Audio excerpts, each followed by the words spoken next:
Hello friends, welcome to my channel Learn with Kritika. If you are new my channel, please like, subscribe, share and comment it.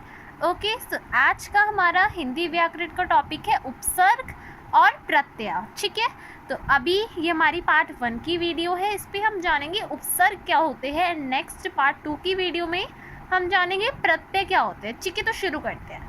उपसर्ग basically आप पहले ये जानो शब्दांश क्या होते हैं. ठीक है, तो शब्दांश वो शब्द होते हैं जिनका कोई मतलब नहीं होता. ठीक है, मतलब जिनका कोई मीनिंग नहीं होता. जैसे कोई भी शब्द लिख लो आ, ठीक है, आप लिख लो आ लिख दिया, अ लिख दिया. ऐसे शब्द जिनका कोई जो आधे शब्द होते हैं जिनका कोई मीनिंग नहीं होता है उन्हें हम बोलते हैं तो शब्दांश. ठीक है, उपसर्ग हम किन्हें कहते हैं. फिर ऐसे जो शब्द होते हैं जो मूल शब्द क्या होते हैं. ऐसे शब्द जिनका मीनिंग हो.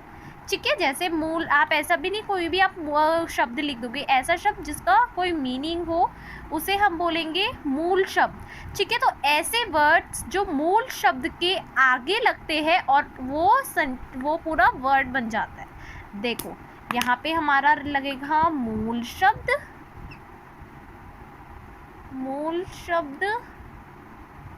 देन प्लस इसके आगे हम लगा देंगे उपसर्ग. फिर हमारा इससे नया शब्द बन जाएगा. ठीक है, तो एक एग्जाम्पल लेते हैं हम लोग. जैसे अब मैं लगा देती हूँ, हम एक मूल शब्द लेते हैं जिसका सबसे पहले आप ना कंफ्यूज हो सकते हो. जैसे आप ये कंफ्यूज हो सकते हो कि उपसर्ग प्रत्यय आप भूल भी सकते हो. उपसर्ग हम पहले लगाते हैं, प्रत्यय हम बाद में लगाते हैं. तो इसका इजी वे है, देखो ऊ से मतलब आप ये समझ लो जैसे जो प्रत्यय है वो प से शुरू होता है ना. तो जो प्रत्यय में प आता है, प मीन्स पीछे, तो प्रत्यय क्या लगेगा, पीछे लगेगा. ये इजी वे है जानने का उपसर्ग और प्रत्यय कहाँ लगेंगे. अब प्रत्यय आपको आ जाएगा वो पीछे लगेगा, तो उपसर्ग तो आप बेसिकली पहचान लेंगे, है ना. तो चलो अब हम इसका मैं आपको एग्जाम्पल देती हूँ. ठीक है, और क्लियरली समझ आएगा. देखो हम मूल शब्द लिखते हैं पहले कोई, जैसे मैंने कोई मूल शब्द लिख दिया सफल. ठीक है, इसका मीनिंग है ना सफल, जो आदमी कामयाब हो, है ना, उसे ही हम सफल कहते हैं, जो सफल होता है ना. तो ये मैंने एक मूल शब्द ले लिया सफल. ठीक है, अब मैं इसके आगे मैं इसके आगे एक उपसर्ग जोड़ूंगी. ठीक है, इससे पहले तो वो हमारा एक नया शब्द बन जाएगा. तो देखते हैं क्या है हमारा उपसर्ग है, मैंने बताया था. तो इसके आगे जोड़ दो अ. देखो अब ये क्या बन गया, असफल. ठीक है, पहले ये सफल था मूल शब्द, हमने उपसर्ग इसके आगे जोड़ दिया, तो अब ये क्या बन गया, असफल. इससे एक नया वर्ड फॉर्म हो गया, है ना, एक नया शब्द बन गया. तो इसी को ही हम बोलते हैं उपसर्ग, जो वर्ड्स के आगे लगता है और वो दूसरे वर्ड बना देते हैं. ठीक है, लेकिन वो मूल शब्द होना चाहिए जो पीछे है. आप ऐसा ही कोई नहीं शब्द बना सकते. जैसे आप सोचो कि हम बना लें सपोज करो अंधेरा, तो आप सोचो तो हमारा उपसर्ग है. ठीक है, लेकिन जो धेरा है वो क्या मूल शब्द है, उसका कोई मीनिंग है नहीं.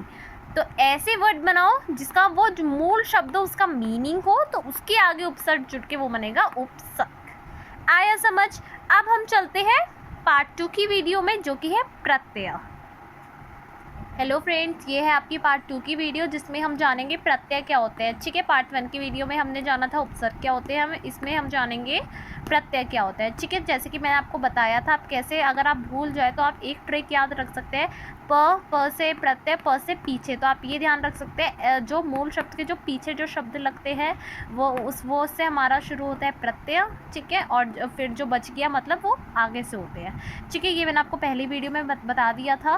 तो अब हम देखते हैं प्रत्यय. जैसा कि मैंने आपको बताया था जो उपसर्ग होते हैं वो मूल शब्द के आगे लगते हैं, लेकिन जो प्रत्यय होता है उसी का ही ऑपोजिट होता है, मूल शब्द के वो बाद लगते हैं.